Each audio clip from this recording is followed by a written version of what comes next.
Hi hello എല്ലാവർക്കും big boss റിവ്യൂയിലേക്ക് സ്വാഗതം. 3 ക്യാപ്റ്റനായതിൻ്റെ പ്രശ്നങ്ങൾ വീട്ടിൽ തുടങ്ങിയിട്ടുണ്ട്. അവരുടെ ഇടയിലും ബാക്കിയുള്ള കണ്ടസ്റ്റൻസിൻ്റെ ഇടയിലും. ശരിക്കും പറഞ്ഞിട്ടുണ്ടെങ്കിൽ ഇവർ കിച്ചൺ ടീമിൽ മാത്രം ആകേണ്ടിയിരുന്നില്ല എന്ന് എനിക്ക് തോന്നിയിട്ടുണ്ട്. അതൊരു മണ്ടത്തരമായോ എന്ന് ഞാൻ ചിന്തിച്ചു പോവുകയാണ്. ഇവർ ബാക്കിയുള്ളൊരു 3 ടീമായിട്ട് തിരിച്ചിട്ട് അവരിൽ ഓരോ ക്യാപ്റ്റനായിട്ട് മാറുമായിരുന്നെങ്കിൽ കുറച്ചും കൂടെ നന്നായനെ എന്നെനിക്ക് ഫീൽ ചെയ്തു. അതിനുശേഷം മോർണിംഗ് ടാസ്ക് ആണ് ഉണ്ടായത്. നിങ്ങൾ വിന്നറായി പ്രസ് മീറ്റിനെ അഭിസംബോധന ചെയ്യുന്നു. അവിടെ ലഭിക്കുന്ന ചോദ്യങ്ങൾ നിങ്ങൾ എങ്ങനെ മറുപടി പറയുന്നു, അതൊക്കെയായിരുന്നു മോർണിംഗ് ആക്ടിവിറ്റി. അത് ഏകദേശം നന്നായി സൂപ്പറായിട്ട് എല്ലാവരും ചെയ്തിട്ടുണ്ടായിരുന്നു. അതിനുശേഷം നമ്മുടെ ടിക്കറ്റ് ടു ഫിനാലേൻ്റെ ടാസ്ക് ആയിരുന്നു രണ്ടാമത്തെ ടാസ്ക്, കറക്കും തളിക. അത് സൂപ്പറായിട്ട് ചെയ്തത് അവസാനം പോയ ടീമാണ് നൂറ, നെവിൻ, ഷാനവാസ്. നൂറയാണെങ്കിൽ 14 മിനിറ്റ് എത്രയോ സെക്കൻഡ്സിനുള്ളിൽ തീർത്തു. ബാക്കി എല്ലാവരും അത് കഴിഞ്ഞിട്ട് ഒത്തിരി കഴിഞ്ഞിട്ടാണ് തീർത്തത്. അപ്പം നൂറ അവിടെ വല്ലാതെ കയ്യാലി അറിയിക്കുന്നുണ്ട്. അതിനുശേഷം നടന്നത് മൂന്നാമത്തെ ടാസ്ക് ആണ്. ആ ടാസ്കിൻ്റെ പേര് തുലാഭാരം എന്നാണ്. ആ ടാസ്ക് തൂക്കിയത് ആര്യൻ, നെവിൻ, അക്ബർ എന്നിവരാണ്. ശരിക്കും പറഞ്ഞാൽ ഷാനവാസിന് അവിടെ ഒരു കയ്യടി അറിയിക്കുന്നുണ്ട്. കാര്യം ഇതെല്ലാവരും നോക്കിക്കൊണ്ടിരിക്കുകയാണ്. ഷാനവാസ് ആണ് ആദ്യം പോയത്. എന്നിട്ട് ഷാനവാസ് അത്യാവശ്യം നല്ല രീതിയിൽ ആ ഗെയിം ഫിനിഷ് ചെയ്തിട്ടുണ്ടായിരുന്നു.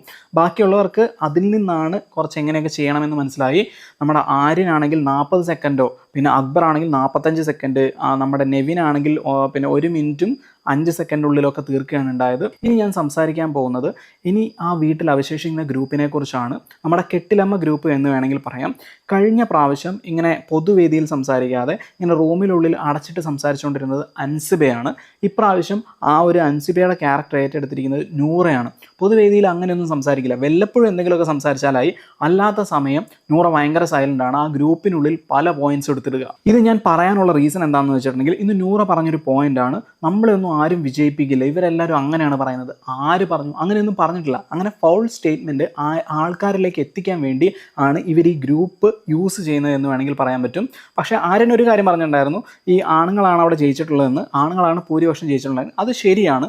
പക്ഷേ ഇവർ ജയിക്കില്ല എന്ന് ആരും പറഞ്ഞിട്ടില്ല. സോ ഇങ്ങനെ സിമ്പതി ക്രിയേറ്റ് ചെയ്യാൻ വേണ്ടിയിട്ട് ഇവർ ഈ ഗ്രൂപ്പ് ചെയ്യുന്നുണ്ട്.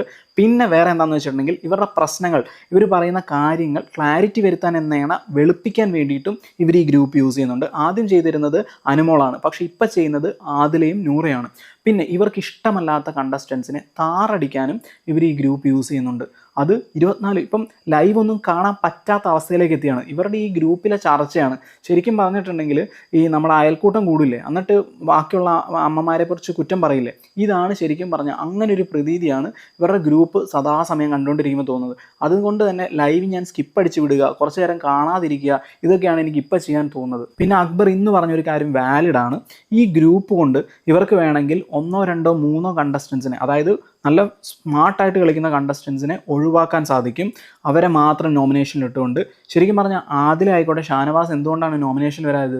ഇവരുടെ ഗ്രൂപ്പ് കളി. ഇതിനെക്കുറിച്ചാണ് ഞാൻ ഇന്നലെ വീഡിയോ ചെയ്തത്. അതിൻ്റെ അകത്ത് ബിഗ് ബോസും അതിൻ്റെ അകത്തൊരു ഭാഗമായി എന്ന് ഞാൻ പറയുന്നുണ്ട്. അത് എന്താണ് എന്നറിയണമെങ്കിൽ ഇന്നത്തെ വീഡിയോ നിങ്ങൾ ചെക്ക് ചെയ്താൽ മനസ്സിലാവും. സോ ഇത്രയൊക്കെയുള്ളൂ ഇന്നത്തെ വീഡിയോ.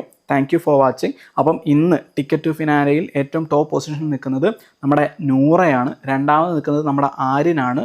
മൂന്നാമത് നിൽക്കുന്നത് നെവിനാണ്. നൂറയ്ക്ക് 22 പോയിൻറ്റ്, ആര്യൻ 20 പോയിൻറ്റ്, നെവിന് 18 പോയിൻറ്റ്. തൊട്ട് പുറകിൽ നമ്മുടെ അക്ബറുണ്ട് 16 പോയിൻ്റായിട്ട്. സോ നാളെ എന്താവും, മാറി മറിയോ എന്ന് കണ്ടറിയാം.